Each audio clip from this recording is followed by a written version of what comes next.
নমস্কার, আমি কৌশিক রায়। সকল দর্শক বন্ধুকে আন্তরিক অভিনন্দন, শুভেচ্ছা জানাই।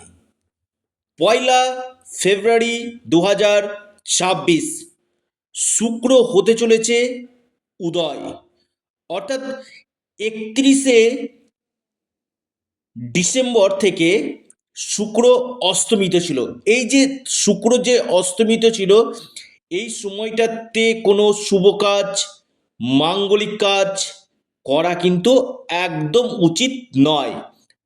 এবং এই যে 1 ফেব্রুয়ারি শুক্র যে উদয় হবে কি না, এরপর থেকে কিন্তু যে কোনো শুভ কাজ, মাঙ্গলিক কাজ, আপনি গৃহপ্রবেশ, বিবাহ, অন্নপ্রাশন, যে কোনো কাজ এই সময় কিন্তু আপনারা করতে পারেন 1 ফেব্রুয়ারি থেকে। কারণ শুক্র একটা হচ্ছে শুভ একটা গ্রহ। তো এই যে শুভ কাজের জন্য শুক্র ভেরি ভেরি ইম্পর্টেন্ট। তো শুক্র যখন অস্তমিত থাকে তখন সমস্ত শুভ কাজ করা কিন্তু উচিত নয়। এবং শুক্র যে উদয় হচ্ছে কি না, এই উদয় হয়ে হয়ে আমি বলবো বেশ কিছু রাশির উপর ধনবর্ষা করতে চলেছে। শুক্র আমাদের কি দেয়? শুক্র আমাদের সুখ, পার্থিব সুখ, প্রেম, রোমান্স। শুক্র আমাদের ক্ষেত্রে গ্ল্যামার, ফিল্ম দুনিয়া। আহ, অনেকে দেখবেন খুব ভালো আঁকতে পারে, অর্থাৎ কাউকে দেখে ডিটো কপি নামিয়ে নিতে পারে, দেখবেন জানবেন ওর শুক্র ভালো রয়েছে। শুক্র ভালো থাকলে দেখবেন জীবনে লাক্সারি আসবেই আসবে। শুক্র আপনার জন্মকুণ্ডলিতে ভালো থাকলে আপনার বৈবাহিক জীবন ভালো হবে, কারণ শুক্র রিপ্রেজেন্ট করে আপনার লাইফ পার্টনার, অর্থাৎ আপনার স্ত্রী কেমন হবে, আপনার লাইফ পার্টনার কেমন হবে, এটা কিন্তু শুক্রর আন্ডারে কিন্তু রয়েছে।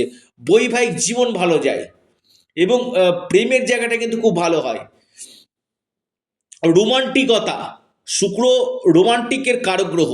রোমান্টিকতা শুক্র কিন্তু দেয়। এবং অর্থ, শুক্র যদি ভালো থাকে কিনা আপনাকে প্রচুর অর্থ আপনাকে কিন্তু দিবে। এই শুক্র আপনার জন্মকুণ্ডলিতে কেমন রয়েছে আগে আপনারা জেনে নিন। শুক্রর প্লেসমেন্ট আগে দেখে নিন, শুক্র কোন ভাবে অবস্থান করছে। অনেকে বলে যে দ্বাদশ ভাবে শুক্র খারাপ। না, দ্বাদশ ভাবে কিন্তু শুক্র খুব ভালো ফল দেয়।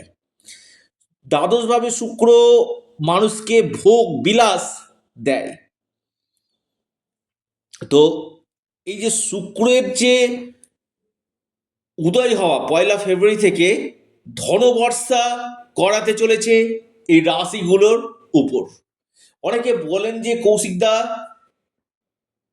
আমার এত বাধা কেন, আমার এত সমস্যা কেন?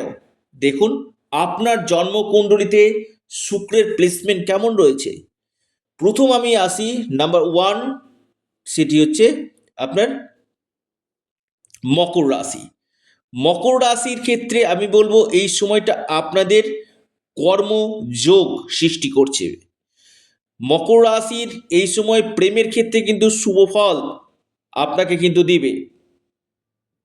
বিবাহ হওয়া বা বিবাহের জন্য প্রস্তুতি আপনি এই সময় নিতে পারেন। অর্থনৈতিক স্থিতি মজবুত করবে, সম্পত্তি লাভের সম্ভাবনা কিন্তু রয়েছে, সুনাম অর্জন হবে, মান সম্মান বৃদ্ধি হবে। অর্থাৎ শুক্র উদয় হয়ে হয়ে কিন্তু আমি বলবো বিশেষ করে লাভ দিবে আপনার, বিশেষ করে আপনার মকর রাশিকে। দ্বিতীয় রাশি আপনার কর্কট রাশি। কর্কট রাশির হ্যাপিনেস নিয়ে আসবে। কর্কট রাশির আপনাদের ইনকাম সোর্স বাড়বে। কোনো ফ্ল্যাট, কোনো প্রপার্টি বা কোনো জায়গাতে আপনি ইনভেস্টমেন্ট করে করেছিলেন, সেখান থেকে বড় ধরনের আপনি লাভ পেতে পারেন। এবং আপনার বৈবাহিক জীবন ভালো দিবে।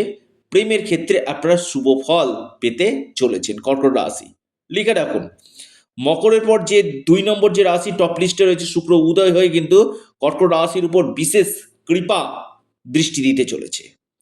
এরপর মহা সৌভাগ্য রাশি, সেটি হচ্ছে সিংহ রাশি। সিংহ রাশি যাদের কেস মামলা মকদ্দমা চলছে সেখান থেকে কিছুটা আপনি মুক্তি পাবেন। আপনাদের যাদের কম্পিটিটিভ পরীক্ষা রয়েছে সেখান থেকে আপনারা লাভ পাবেন। নতুন কর্মযোগ আপনাদের সৃষ্টি করছে। আপনাদের কেরিয়ারের ক্ষেত্রে সফলতা, মান সম্মান, যশ, পদপ্রতিষ্ঠা, লাভ আপনাদের হতে চলেছে। আর্থিক স্থিতি আপনাদের মজবুত করবে। ভাগ্য ক্ষেত্রে আপনাদের উন্নতি কিন্তু দিবে। এরপর যে মহা সৌভাগ্য রাশি মেষ রাশি। মেষ রাশির দাম্পত্য সুখ, মেষ রাশির বিজনেস, মেষ রাশির ফিনান্সিয়াল জায়গা যথেষ্ট বেটার দিবে। মেষ রাশির এই সময় আপনাদের ইনভেস্টমেন্টের জন্য খুবই ভালো এবং নতুন কর্ম প্রাপ্তির একটা সম্ভাবনা, বা যারা কর্মক্ষেত্রে প্রমোশন চাইছেন এই সময় আপনাদের প্রমোশন হতে পারে। মান সম্মান, যশ, পদপ্রতিষ্ঠা, লাভ আপনাদের হতে চলেছে। মহা সৌভাগ্য রাশি কুম্ভ। দেখুন, কুম্ভ রাশি ক্ষেত্রে আমি বলবো খুবই লাভজনক হতে চলেছে। আপনাদের এই সময় বিশেষ করে ভাগ্যের পূর্ণ মাত্রায় সাপোর্ট আপনারা পাবেন। ভাগ্যের দ্বারা যে যে কাজগুলো হয় সেটা আপনাদের হবে। পারিবারিক সুখ, দাম্পত্য সুখ আপনাদের বৃদ্ধি করবে। প্রেমের ক্ষেত্রে আপনারা যথেষ্ট ভালো ফল আপনারা পেতে চলেছেন। আপনাদের কেরিয়ারের ক্ষেত্রে এই সময় সফলতা হতে চলেছে এবং আটকে থাকা কোনো অর্থ আপনারা কিন্তু পেতে পারেন। বেশ কিছু দিক থেকে আপনাদের বড় কোনো শুভ সংবাদ আপনাদের আসতে পারে। আপনাদের এই সময় শিক্ষাক্ষেত্রে কিন্তু বেস্ট রেজাল্ট দিবে। তুলা রাশি, তুলা রাশির প্রপার্টি থেকে লাভ। আমি এক কথা বলি, তুলা রাশির কোনো বড় অ্যাচিভমেন্ট আপনাদের হতে পারে। তুলা রাশি, তুলা রাশির আপনাদের ফিনান্সিয়াল গ্রোথ আপনাদের করাবে এবং এর পাশাপাশি আপনাদের কোনো বাড়ি কিনা বা কোনো আপনি বাহন কিনতে পারেন, এই সম্ভাবনা কিন্তু রয়েছে। বা ভোগের জন্য কোনো দ্রব্য, সেটা আপনার এসি হতে পারে, আপনার টিভি হতে পারে, বা আপনি একটা দামি মোবাইল বা ল্যাপটপ আপনি কিনতে পারেন। যে কোনো দিক থেকে আপনাদের এই জায়গাগুলো কিন্তু দেখা যাচ্ছে। তো এই সম্ভাবনাগুলো কিন্তু এই কটি রাশির ক্ষেত্রে উঠে আসতে চলেছে। যারা আমার সাথে পরামর্শ করতে চাইছেন, অনলাইন কনসালটেন্সি করতে চাইছেন, স্ক্রিনে দেওয়া হোয়াটসঅ্যাপ বুকিং নাম্বারে আপনারা যোগাযোগ করুন।